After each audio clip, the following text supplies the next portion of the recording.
Hello दोस्तों, नमस्ते, प्रणाम। मैं आप सबकी ललिता मिश्रा अपने यूट्यूब चैनल ललिता देहाती गीत में आप सबका स्वागत करती हूँ। तो आप लोग कैसे हैं? उम्मीद करती हूँ बहुत अच्छे होंगे। तो आप लोग को एक बहुत ही प्यारा देवर भौजाई का चुटकुला नाच गीत है, तो आप लोग सुनिएगा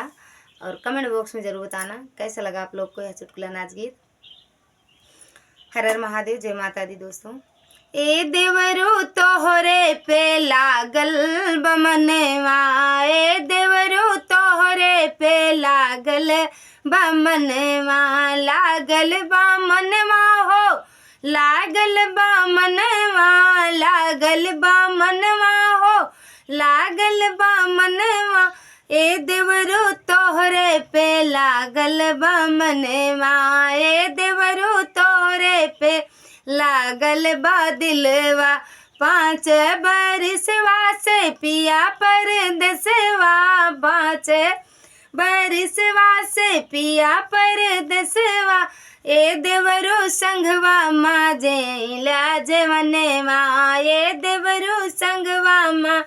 जेला जवनवा, ए देवरू तोहरे पे लागल बमनवा, ए देवरू तोहरे से लागल बमनवा, 5 बरिसवा से पिया परदेसवा, 5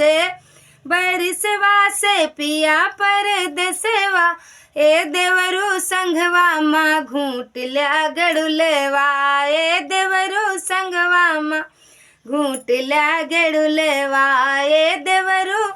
संगवा माँ घूटल्या गड़ुलवा, ए देवरू तोहरे पे लागल बमनवा, ए देवरू तोहरे से लागल बमनवा, 5 बरिसवा से पिया परदेसवा, 5 बरिसवा से पिया परदेसवा, हे देवरू संघवा माँ कूचल्या बिरवा, हे देवरू संघवा माँ कूचल्या बिरवा, ए देवरू तोहरे पे लागल बमनवा, ए देवरू तोहरे पे लागल बदलवा, 5 बरिसवा से पिया परदेसवा, 5 बरिसवा से पिया परदेसवा, ए देवरू संघवा माँ सूतल्या सजरिया, ए देवरू संघवा माँ सूतल्या सजरिया, ए देवरू तोरे पे लागल बमनवा, हे देवरू तोरे पे लागल बमनवा, ए देवरू तोहरे पे